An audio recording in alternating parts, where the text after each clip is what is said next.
everybody. My name is E-Double. Their name is PJ Harvey. Let's go. Hello everyone, this is CJ Novo 92 and today I have a brand new episode of my National Squad Builder series. As you can tell by the title of the video and the name of the squad, that is of course going to be Chile. Now there is one player that really did make me want to use this squad, and he does play for Barcelona and he is a Team of the Year player, but we'll speak about him later, so make sure to hit that like button. Let's get over 30 likes per usual. Make sure to get the good views. Moving on to the goalkeeper, he plays in the Spanish league. I'm not 100% sure what squad that is, but he is a solid enough goalkeeper. Does make the odd good save now and again, but of course is known to do those stupid blunders. He's not one of my world beaters, I'd say. I'm not going to say he's a hidden gem, anything like that. He is solid enough. Moving on to the next player, and it's going to have 65 pace on him, although it does seem kind of low.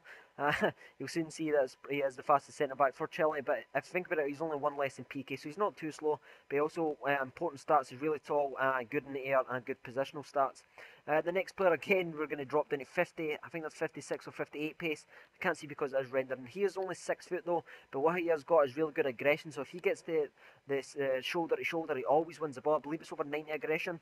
Moving on to the next player, and that's Ponce, and he does only have 58 pace again, so you kind of guess what I'm going to say about the defence.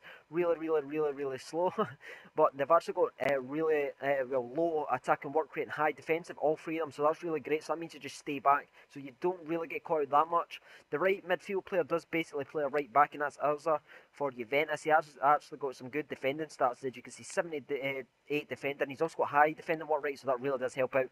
I don't think him or the next man I'm going to speak about right here, if they two weren't in the squad, or if you had other people, the squad would not work, because you really need the defensive cover.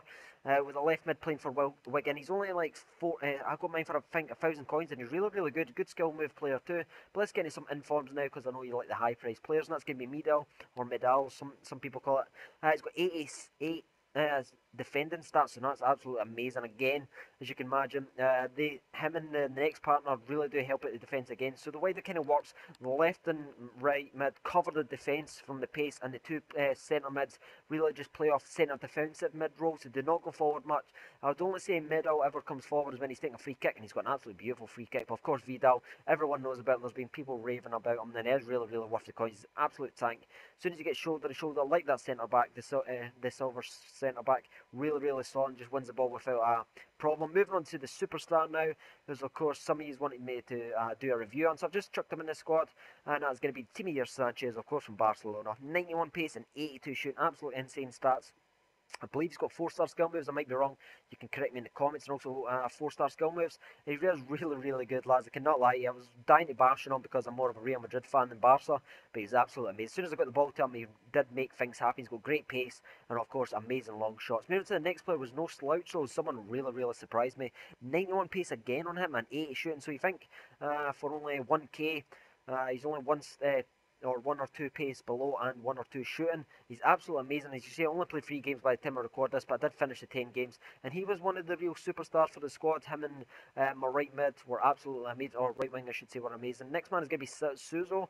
I believe he played for Inter Milan. That might not be right. I think a few years ago he was like 92 pace, something like that, so they've dropped him down to 81 pace, but it doesn't really seem that way. He's also got really nice shooting and also good heading, even though it does say 63. He is a bit of a tank in the air. Normally if you're a small attacker, they do give really good heading stats in games, so if he ever gets a header, he's always going to score. I think that's just to counter balance. So the attack, of course, is going to be the main vocal point of this entire team. Really good skill moves, as you can see here. Gonzalez just absolutely, this guy could not cope with my defense, my skill moves are nowhere near it, and I was just sliding and ended up, I think, rage quitting during this game. So I'm going to, of course, going to hit the CJ Novo 92 trademark celebration, because you know you love it. So Gonzalez, yeah, I'm going to speak about him a lot more than Sanchez, because if you can't afford him, because I know a lot of you don't have that much coins, and FIFA 13's coming out, I think, 2 or 3 weeks. So definitely pick up Gonzalez, because that's absolutely amazing. It's only 1k, it does play for CSK Moscow and the Russian league, of course, and he's absolutely amazing, so fast, and he's also got 5-star weak foot, so that's absolutely amazing for cutting it inside. So you can just cut inside and flick it into the top corner if you're a little finesse holder. So a nice little build up here again, just Sanchez, everything came through him in the left wing. if I was ever struggling in the game. I'm not going to lie with these guys, I did not pummel people with this team. It's not like my England squad or my Germany squad. This squad was more of a work in progress. As you can see here, I did actually go 3-2 down in extra time. I'm just going to finish this highlight reel by showing you the penalty shootout, because there's a little spoiler, it does actually go to penalties. So I thought it'd be a little bit interesting because this was the 10th game and I really didn't want to lose.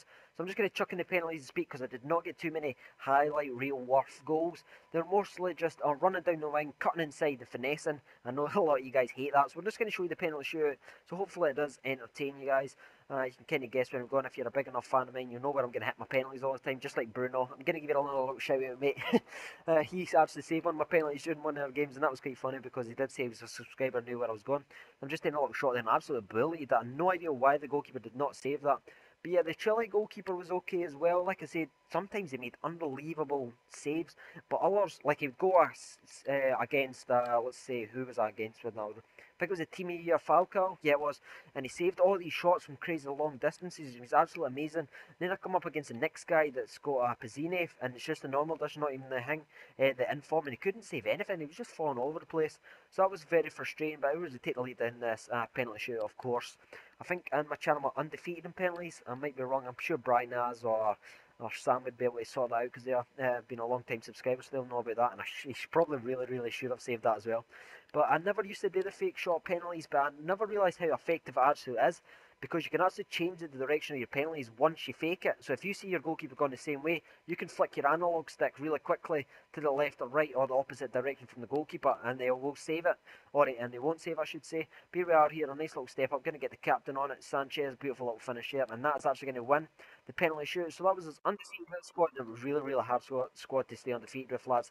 But it's a really fun squad, just basically because the left and right wings really do make the squad, and also the good defensive work rate. It was a really little fun squad. So here was going to see some of the price now. The cost was 233k, but if you take out Team of the Year Sanchez, that's 150k minus that, so you're only talking about 73k if you just pick up the normal edition of Sanchez. The best player was of course going to be Vidal, and Sanchez were truly amazing. I normally don't always go for the biggest price players as the best players, but they two were really the standout squads. Would I recommend the squad to people that just enjoy playing the game? Not really, but if you're good at the game and want a challenge until FIFA 13 comes out, go and give it a try. This has been CJ Novo 992. Thank you for watching, and bye bye.